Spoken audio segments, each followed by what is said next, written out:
ایک بابا جی تھے جو جوتے پالش کیا کرتے تھے.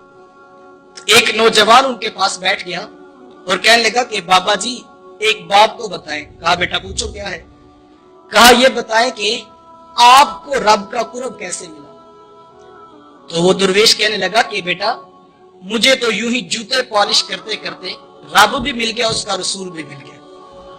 تو کہا جی یہ بھی کوئی راستہ ہے اس کو پانے کا. لوگوں نے تو اتنی محنتیں کی, ریاضتیں کی, عبادات, مسلسل مجاہدے کرتے رہے, اور آپ کہتے ہیں کہ جوتے پالش کرنے سے رب مل جاتا ہے. تو بابا جی کہنے لگے بیٹا وہ جو اصول قانون ضابطے ہیں نا وہ اپنی جگہ پہ ہے, میں ان کی نفی نہیں کرتا. تم نے پوچھا کہ آپ کو رب کیسے ملا, تو مجھے تو یوں ہی جوتے پالش کرتے کرتے اپنا رب بھی مل گیا, اپنا رسول بھی مل گیا. تو نوجوان کہنے لگے بابا جی اس راز سے پردہ تو اٹھائیں. جو بابا جی نے بات کی وہ بڑی خوبصورت تھی.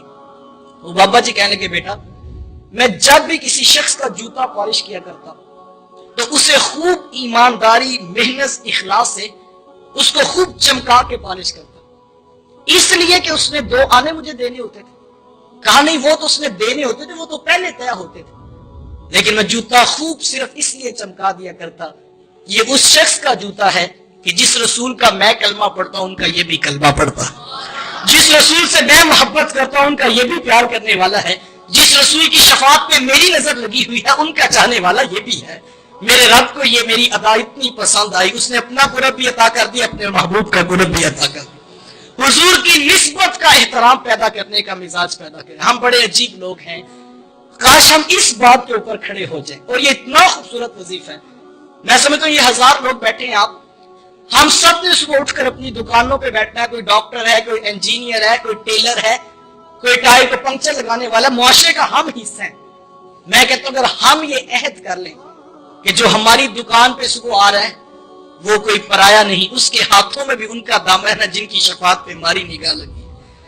اس کو دھوکہ نہ دو, اس کو جھوٹ نہ بولو, اس کو فریب نہ کرو, اسے پیار دو, محبت دو, الفت بانٹو, اس کے لیے آسانی کا راستہ کھولو.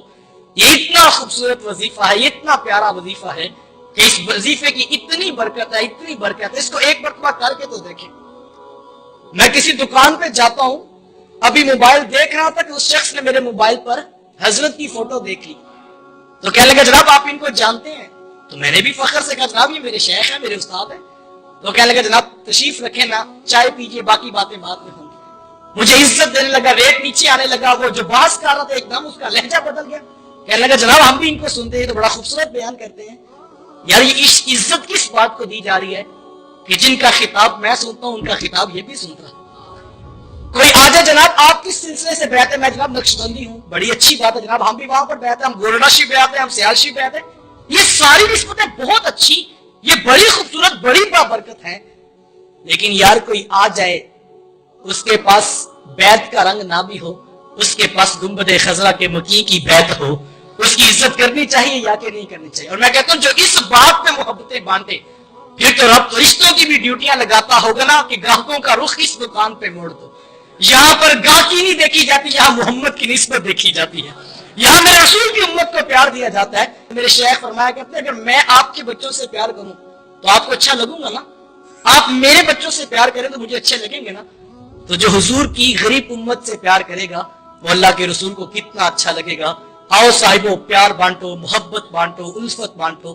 میں نہیں یہ کہتا کہ آپ ہزاروں پھول جو ہے راستے میں بکھیر دیں, آپ پھول نہیں بکھیر سکتے تو کم از کم کانٹے بچھانے کا مزاج تو چھوڑ دیجئے.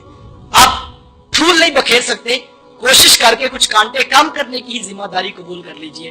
آئیں امت کو جوڑ کر امت بن کر جینے کا مزاج پیدا کریں.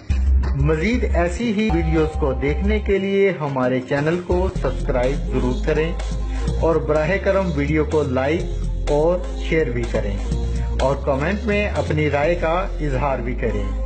پھر ملیں گے ایک نئی ویڈیو کے ساتھ. اللہ ہم سب کا حامی و ناصر ہو.